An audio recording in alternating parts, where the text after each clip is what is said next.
as well. His name. Yeah. Connolly just gets a bit of width and flays it backward of point for a single. He moves on to 7. Stoinis on 5. Australia 4 for 79 on the Glencore scoreboard, advancing everyday life. I must say, Andy, talking about Marcus Stoinis and putting him under the pump like that, he'll probably end up making a big 100 today. He might. So just a little concern in the middle here, Hoggy. That short ball that hit Connolly before took him on the glove. And looks like he's nursing that left hand, and Australian physio is going to come out and have a look at this. I don't know whether he wanted to call someone. I just think it was Marcus Stoinis with his experience just saying to Cooper Connolly, Cooper, if you're hurt, you better get a look down.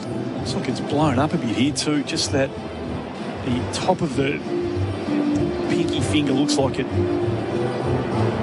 I've copped the worst of that. Well, left arm spin as well. Detecting any concern from the man next to you and the man behind me? Any issues? Oh, no, he's his tough body man. language? He's West Australian. He'll be right. Adam wouldn't have even sent the physio out there. See the replay here. He's getting some. He can clearly clench a fist and flex it. So Adam would have said, if you're going to go out there, just tell him to use the bat, not his gloves. No, that's a ball's there to hit. Just got a bit too quick on him. So the physio having a chat to the umpires here. He's not looking good. He's picking up his helmet. We won't see putting his gloves coming back off. on That here. might be broken. So it's something that you don't want to see. But everything's suggesting that Connolly's not going to continue here. So he's coming off. So he's holding that left hand really gingerly. He's clearly in a bit of distress. Now, that's a concern for a whole lot of reasons. I'd actually like to see that cut shot that he played after being hit on that finger, because the cut shot, there was something there that Marcus Stoinis saw that he thought that Cooper Connolly was in a little bit of trouble. Yeah, we got the short ball after that he tried to pull and. Well, that's not good. It's not the pinky finger. It's right in the middle, actually. It is actually. You're right. Oh, dearie me. That's not good. There's a lump there. It's blown up and it's discernibly changing colour. So we get a replay of it now. So it's in between the bat handle and it's jammed. It had nowhere to go. There is a lump there on the middle finger. Go on, play amateur doctor for us. What's that most likely to be? What's that? My diagnosis is a lump on the finger. Okay, right, that'll do. Put some ice on it and see if it goes. There we go. Down. So it brings Glenn Maxwell to the middle. I don't know whether it would be a break or anything like that, but when you get it in the gap between the joints, it just could be a bit of a swelling with the nerves and so forth. Hopefully there's not a break there. But he did swing hard at that pull shot. Looking at the replay, and that's got him flush on the hand, with the handle as well. There's nowhere. That hand was coming at the ball and there was a handle behind it. There was nowhere for it to go. There's no give in the contact whatsoever. So a blow for Cooper Connolly, retired hurt. Glenn Maxwell joins Marcus Stoinis. So enormous experience out there for the Australians right now, and an inexperienced team. This is probably the pair that has seen the most of it at international level. You need to bat for at least 20, 25 overs, these two, you'd think, if Australia's going to post some sort of meaningful score here. The run rate's dipped below 4.7. 4 for 79 for Glencore. And Stoinis pins the ears back and can't make contact with that short delivery outside off stump. So there's a bit going on here. Cooper Connolly retired hurt for 7. 17 overs gone. Australia 4 for 79. And obviously some local concerns for the young lefty out of WA, and hopefully there'll be good news coming his way. Well, I don't think we'll see Adam Voges for the next hour. He's down there making phone calls. It's with Kate Harvey. Well, this is the issue. It goes beyond the here and now. The here and now is very important for Connolly, obviously, but it's just not about the here and now. It's what we're talking about as well with his left arm off spin, just seeing what he's got to offer if he got an opportunity to bowl today for that all-round ability for those subcontinent conditions, and even here as well. So Maxwell on strike at a time of real peril here for the Australians in this game. Ralph bowling well. He'll enjoy this contest. Maxwell in defence, straight back down the pitch.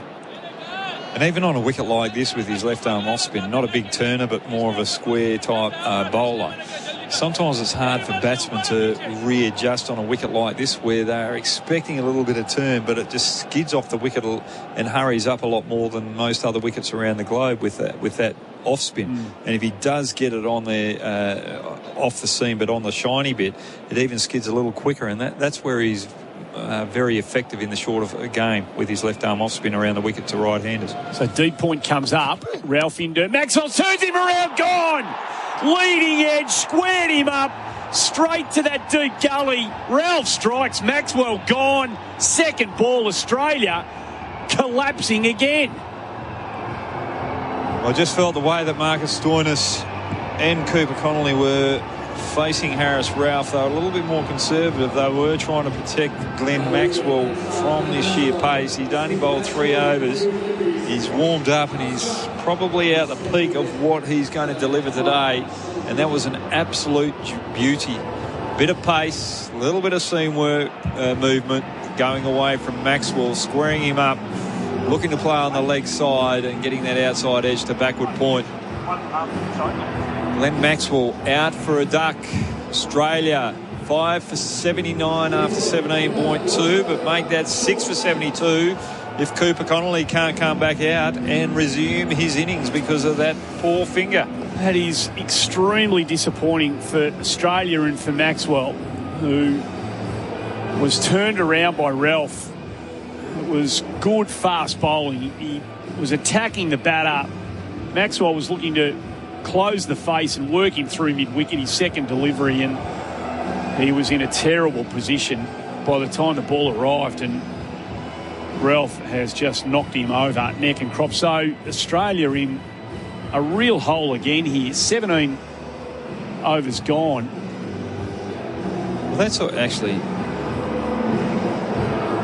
looked as though it was going down leg side and then just slightly straightened up. Glenn Maxwell, if that ball went straight on, he would have been able to work that through square leg, but it straightened up enough to get that outside edge. Good piece of bowling by Harris. Rough. Sean Abbott back into the side, and Ralph on fire. He's picked up a couple. They just drop and go. Abbott gets off the mark. He has to scurry right at the end of that.